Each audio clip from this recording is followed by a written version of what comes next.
नमो बुद्धाय, क्रांतिकारी, जय भीम आपल्या सर्वांना.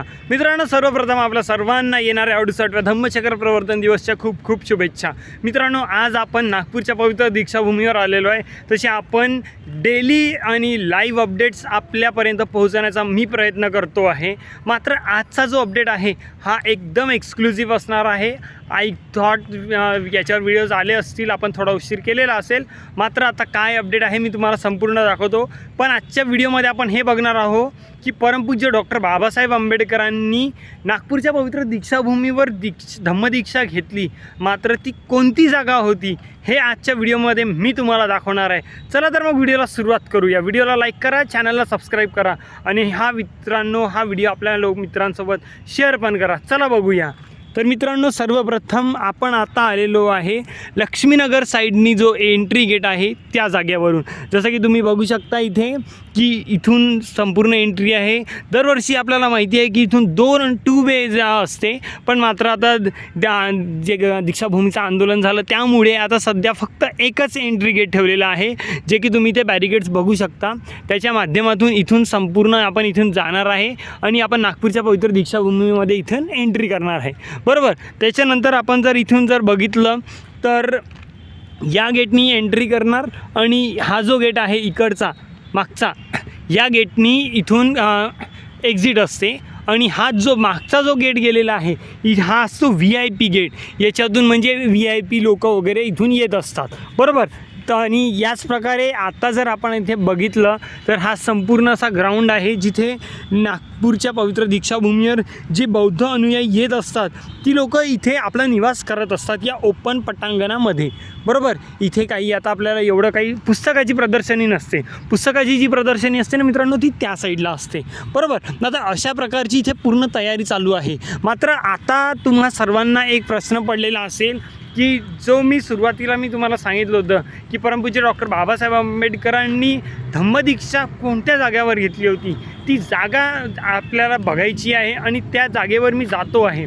तर व्हिडिओमध्ये शेवटपर्यंत बनून राहा, कारण व्हिडिओला ती जी इन्फॉर्मेशन आहे ही माईट बी थोडा वेळ लागू शकतो त्याला. आपण जातो आहे तिथपर्यंत. तर चला समोर आणखी बघूया काय काय चालू आहे. तर मित्रांनो, जसं की तुम्ही इथे बघू शकता की रात्रीचे ऑलमोस्ट 7 वाजलेले आहे, 7 साडेसात, आणि इथे पूर्ण लाईट्स वगैरे लागून रेडी झालेले आहे, बरोबर. या प्रकारचे इथे पोलीस मदत केंद्र वगैरे असे जागोजागी मित्रांनो असं पूर्ण हे जे व्यवस्था ही करण्यात आलेली आहे, बरोबर. आणि यानंतर 1 जुलैला जे म्हणजे अंडरग्राऊंड पार्किंगसाठी जे कन्स्ट्रक्शन करण्यात येणार होतं त्याच्यासाठी वर्कर लोक राहायची ही जागा ही आहे. हे टिन्याचे पात्र तुम्ही जे बघू शकता ही ती जागा आहे. मात्र आता कसं आहे ना की ते एकदम तडकाफडकी झालेलं आहे, त्याच्यामुळे त्यांनी ते फक्त बंद करून ठेवलेलं आहे. ॲज इट इज तुम्ही याल तेव्हा बघू शकता ही जागा, बरोबर. ही आहे नागपूरची पवित्र दीक्षाभूमी आणि आपण थोडं आपण जातो आहे त्या जागेवर. आता आपण जातो आहे. आता हा बघू शकता, हा छोटासा गेट आहे. या गेटला जर आपण क्रॉस करूया तर आपण त्या जागेवर पोहोचून जाऊया मित्रांनो. आता आपण पोहोचलेलो आहे या जागेवर. आता इथे बघू शकता की थोडं चांगल्याने समजावून सांगतो तुम्हाला की आताची काय परिस्थिती आहे. इथे जे टीन शेड्स लागले याच्या साईडला, मागच्या साईडला तुम्ही बघू शकता की इथे कन्स्ट्रक्शनसाठी पूर्ण जी जागा होती ही त्यांनी कवर केली होती. त्याच्यासाठी आता त्यांनी काही हलवू शकले नाही, तर त्यांनी तिथे टिनाचे पात्र लावून ठेवलेले आहे. त्याच्यानंतर या साईडला पण पूर्ण जो मलबा, लोहा, लोखंड वगैरे जे असेल ते पूर्ण निघालेला वेस्ट मटेरियल तो पूर्णचा पूर्ण या टीन शेडच्या मागे आहे, त्यांनी त्याला कवर करून ठेवलेलं आहे. अशा प्रकारचं इथले पूर्ण अरेंजमेंट करण्यात आलेलं आहे. आणि ज्या प्रकारचं 1956मध्ये 14 ऑक्टोंबर 1956ला ज्या प्रकारचं अरेंजमेंट होतं अगदी त्याच प्रकारचं अरेंजमेंट आपल्याला या ग्राउंडवर बघायला मिळतं. इथून होत असते मेन एंट्री. इथून आजूबाजूच्या म्हणजे या साईडनी लोक राहतात, बरोबर. या प्रकारचं इथे पूर्ण अरेंजमेंट करण्यात आलेलं आहे. थोडं मी तुम्हाला आणखी पुढे घेऊन जातो. आता सध्या इथे गवत आहे, गवतला कापण्यात आलेलं आहे, पण एवढं नाही, तरी मला वाटत आहे आणखी कापतील की नाही तर देव जाणे, बघूया अजून. त्याच्यासोबत मित्रांनो इथे बघू शकता पूर्ण 85चे ध्वज वगैरे संपूर्ण लागलेले आहेत, बरोबर. या साईडनी पण एंट्री गेट आहे. इथून पण पूर्ण कटघरे लागलेले आहे. इथून सुद्धा कटघरे लागलेले आहे. इथे सुद्धा कटघरे लागलेले आहेत. म्हणजे बासबल्ल्यांचं याला हा जो आहे ना ह्या स्ट्रक्चर हलवण्यात नाही आहेत. हा ॲज इट इज स्ट्रक्चर असतो मित्रांनो.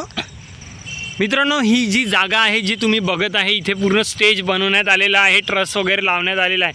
हा तोच स्टेज आहे जिथून परमपूज्य डॉक्टर बाबासाहेब आंबेडकरांनी 14 ऑक्टोबर 1956 रोजी बौद्ध धम्माची दीक्षा घेतली होती. आणि याच्याच पुढे आपल्याला इथे नागपूरची पवित्र दीक्षाभूमी बघायला मिळते. आणि हा तोच ग्राउंड आहे, ही तीच जागा आहे, हा ऐतिहासिक स्टेज आहे मित्रांनो, जिथे परमपूज्य डॉक्टर बाबासाहेब आंबेडकरांनी बौद्ध धम्माची दीक्षा घेतली होती. इथे आपण बघू शकतो की इथे पूर्ण साईडनी एवढे कडगरे लागलेले आहे की तिथपर्यंत साध्या माणसांना जाणं शक्य नाही आहे. इथे इवन मीडियावाल्यांसाठी पण हा स्टेज बनवण्यात आलेला आहे.